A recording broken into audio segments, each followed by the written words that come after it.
네, 지난달 조기 대선이 확정된 뒤 출마에 대한 한마디 언급 없이 범보수 진영의 유력 주자로 떠오른 인물이 바로 한덕수 전 총리입니다. 어제 공식 출마 선언을 했고 오늘 저희 TV조선과 첫 언론 인터뷰를 갖습니다. 한 전 총리와 직접 얘기 나눠보겠습니다. 어서 오십시오. 안녕하십니까? 안녕하세요. 예. 마음이 많이 무거우실 것으로 짐작을 합니다. 그리고 무겁고 네. 아주 막중한 그런 책임감을 느끼고 있습니다. 한 달 전만 해도 총리께서 출마할 거라고 생각하시는 분들 많지 않았습니다. 출마를 결심하게 된 결정적인 계기가 뭐였습니까?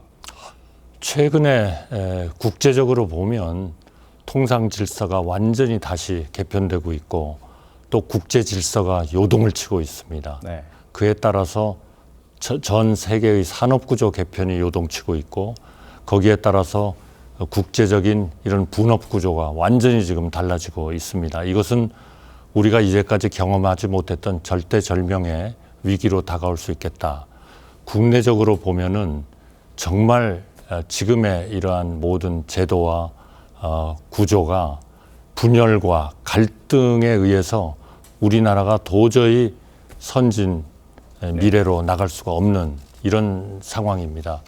지난 한 50여 년간 우리 대한민국이 정말 제가 처음 태어났을 때는 100불도 안 되는 그런 소득에서 이제 10대 강국으로 올라섰는데 이대로 가면 이러한 우리가 애써서 만들었던 한강의 기적이 무너질 수 있다 하는 그런 절박감 같은 것들이 느껴졌습니다. 네. 이 모든 것이 우리나라의 현재의 이런 38년 이상 된 헌법의 구조, 정부의 지배 구조 이런 것에서 굉장히 기인한 바도 크고 그리고 또 대외적인 이런 문제들 그리고 사회적인 통합을 불가능하게 하는 여러 가지 지금 구조적인 불균형 이런 것들이 지금 계속 나오고 있기 때문에 네. 이런 문제들을 제대로 해결해야 되겠다 하는 이제 그런 의지가 점점 막 강해졌다 이렇게 말씀드리고 싶습니다.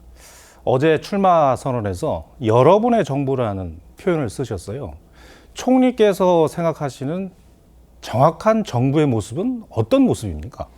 저는 우리 헌법이 정하는 자유민주주의 체제 그리고 시장 경제 그리고 사실과 진실의 바탕을 둔 사고 그리고 반지성이 아닌 지성적인 이러한 우리의 태도 이런 것들이 굉장히 중요한데요. 최근에는 이러한 일정한 중요한 역할을 해야 하는 조직들이 네. 어떻게 보면 과도한 권위주의에 휩싸이고 너무 민주주의적이지 못하고 한 사람의 명령에 의해서 모든 것들이 이루어지고 또 그러한 것들에 의해서 헌법과 법률이 정한 우리의 기본적인 구조인 법치주의 네. 이것이 아마 법을 따라서 행하는 것이긴 할 겁니다. 그러나 이것은 법치주의가 아니죠. 이거는 영어로 이야기하면 rule by law거든요. 네. 그러나 우리가 지향해야 하는 거는 rule by law가 아니라 rule of law입니다. 법치주의죠. 적어도 우리나라의 최소한의 기준이 되는 행동의 준거가 되는 그러한 헌법과 법률이 제대로 지켜져야 되는데 이것이 경우에 따라서는 rule by law로 치중이 되면서 네. 이런 줄타내기 일어나고 그중에 태반이 기각 판결을 받고 이런 정말 해서는 안 되는 또 일어나서는 안 되는 일들이 아무렇지도 않게 일어나고 있습니다. 알겠습니다. 또 지난 몇 개월 동안 우리 국민들의 여러 가지 충격 또 여러 가지 어려움 이런 것도 문제죠. 그러니까 이거는 기본적으로 우리의 전체적인 구조를 바꾸지 않으면 국내적인 통합도 안 되고 대외적인 이런 산업적 그리고 관세 폭탄이라 할까 관세 폭격에 대응도 안 된다. 그럼 결국 우리나라는 이제까지 우리가 애써서 온 국민이 만들어 놨던 이 구조가 전체적으로 무너진다 하는 그런 절박감을 저는 가지고 있습니다. 예. 시간은 한정돼 있고 물어볼 질문은 많고 해서 2년차 개헌을 하고 2년차에 개헌을 하고 3년차에 물러나겠다고 하셨습니다. 권력 구조 개편에 대해서 구체적으로 어떤 구상이십니까? 제일 첫째로는 우선 행정부, 입법부, 사법부가 견제와 균형을 이루어서 각자가 자기의 역할을 해야 됩니다. 단순히 과반수다. 그러니까 이거는 모든 거는 우리 마음대로 할 수 있는 거 아니냐. 그거는 이미 자유민주주의가 아닙니다. 네. 그러한 절대 다수는 소수를 배려하는 것이 민주주의의 근본입니다. 네. 또 포퓰리즘, 이거는 결국 민주주의를 완전히 망치는 하나의 아주 악성 바이러스죠. 그런 것에서 우리가 벗어나야 되는 거죠.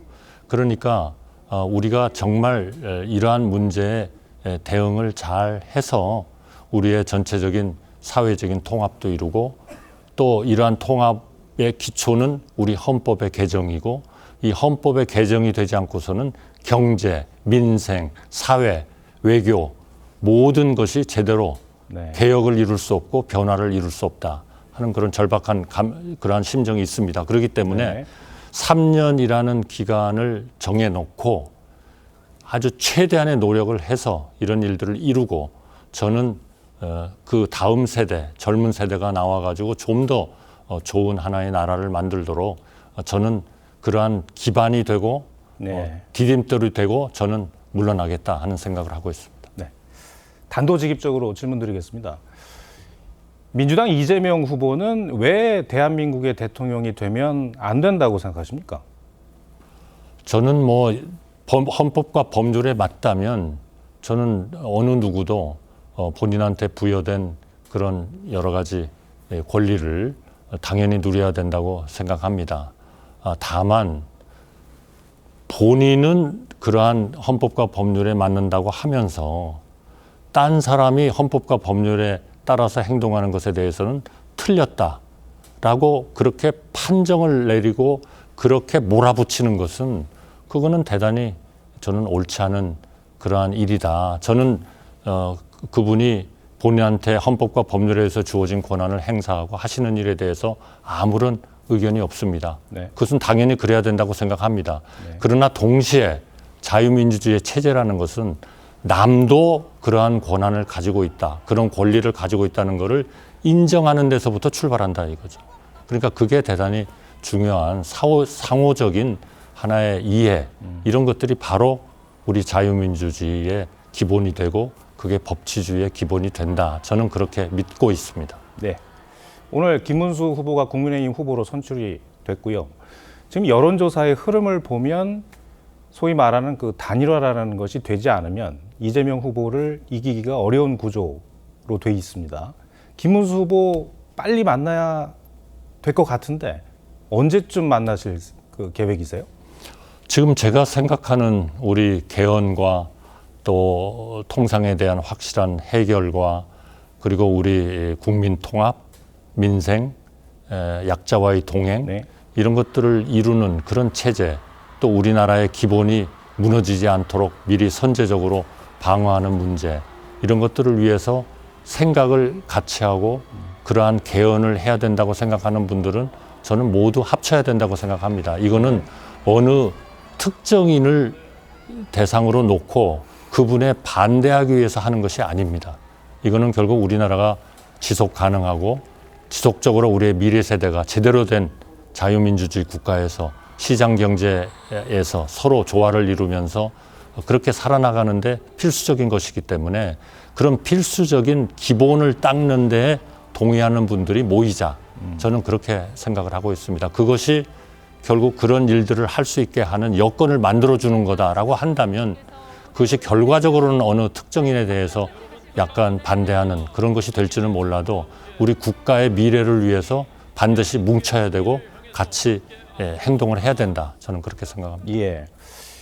큰 틀에서 무슨 말씀하시는지는 충분히 이해를 했고요. 근데 국민의힘에서는 단일화 시한을 7일 정도로 보고 있는 것 같습니다. 그게 아무래도 후보 등록이 10일, 11일이니까 어떻게 해서든 그 전에는 해야 된다는 취지로 읽히는데 조금 더 구체적으로 총리께서 그러려면 김문수 후보를 일단 만나서 시작이 돼야 될 것 같은데 아직 언제 만날지는 정하시지 않은 모양인가 보죠? 네, 아직 일시는 정하지 않았고요. 네. 아까 제가 축하 전화를 네. 드리면서 네. 빠른 시일 내에 만나자 그렇게 얘기를 했고 아, 여기 오시기 전에 네. 당선되고 나서 네. 전화를 네. 직접 하셨군요. 네, 했습니다. 예. 그리고 김문수 그 후보도 네.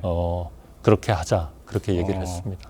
알겠습니다. 조만간 두 분의 만남이 언론 보도를 통해서 화면에 나가겠네요. 알겠습니다. 그 단일화 방식에 대한 국민들께서 많은 궁금증이 있습니다. 하게 되면은 뭐 노무현 정몽준 모델이 있다는 얘기도 있고 또 하나는 뭐 단판이 있을 수 있다라는 얘기도 있는데 총리께서는 어떤 생각이십니까? 지금 우리나라의 미래가 지금 걸려 있는 일입니다. 네. 저는 그 방식에 대해서는 완전히 열려 있습니다. 아, 우리가 정말 힘을 합쳐서 네. 우리나라의 미래를 우리 젊은 세대에게 잘 물려줄 수가 있다면 그 방식은 저는 전혀 중요하지 않다 이렇게 생각합니다. 알겠습니다. 총리께서 사퇴하신 날 마침 뭐 공교롭게도 대법원에서 이재명 후보에 대한 파기환송 선고가 내려졌거든요. 표심에 영향을 줄 거라고 생각을 하십니까? 어떤 영향을 줄 거라고 생각하십니까? 저는 우선 대법원의 판결을 하시는 분들은 전혀 정치적인 영향은 생각을 안 하셨으리라고 생각합니다. 네. 제가 미국 대사로 있을 때 어느 그 자리에서 미국 대법원장한테 물어봤습니다. 당신들은 선거가 임박하면 어떤 결론을 좀 연기하거나 당기거나 하는 그런 일이 있느냐 하고 물었더니 그 대법원장이 그게 무슨 얘기냐. 네. 그런 거는 우리 사전에 없다. 그런 얘기를 하는 거를 제가 들었습니다. 당연히 우리 존경하는 대법관님들이 계시는 대법원도 저는 똑같다고 생각합니다. 그렇기 네. 때문에 그러한 전혀 정치적인 고려를 생각하지 않은 대법원이 내린 판결에 대해서 이것이 정치적으로 어떤 영향을 줄까 하는 것을 제가 생각하고 거기에 대해서 저는 이렇게 생각합니다라고 말씀드리는 것은 네. 적절치 않다. 저는 그렇게 생각합니다. 마지막으로 질문드리겠습니다. 지난달에 트럼프 대통령하고 통화를 할 때 첫 질문이 출마하냐라는 것으로 알려졌거든요. 트럼프 대통령이 한 전 총리 출마에 왜 관심을 갖고 있다고 생각하세요? 글쎄요. 제가 통화한 날이 4월 8일인데요. 네. 4월 8일 때 이렇게 일부 언론에서 그런 얘기들이 좀 나오고 있었고 또 그런 내용들은 반드시 보고가 다 되게 돼 있습니다. 네. 여기 우리 주한 미 대사관에서 보고를 하기 때문에 그러니까 아마 그거는 저에 대한 하나의 개인적인 그 관심을 보이는 표명 그런 측면에서 말씀을 하셨다. 저는 그렇게 생각을 하고요. 네. 저도 또 그런 차원에서 어떻게 하면 우리의 한미 간의 그 관세 협상을 원활하게 이끌어갈 수 있을까. 워낙 우리에게는 중요한 과제이기 때문에 또 그런 차원에서 좀 트럼프 대통령한테 답변을 했다. 그렇게 말씀을 드리겠습니다. 이것은 무슨 구체적으로 어떤 사항을 가지고 말씀하셨다기보다는 네. 저에 대한 그 한미 동맹이 워낙 중요하기 때문에 그러한 동맹국의 고난 대응에 대해서 일종의 관심 표명이었다. 저는 그렇게 생각합니다. 알겠습니다. 여기까지 듣겠습니다. 한 전 총리님 말씀 잘 들었습니다. 감사합니다. 네.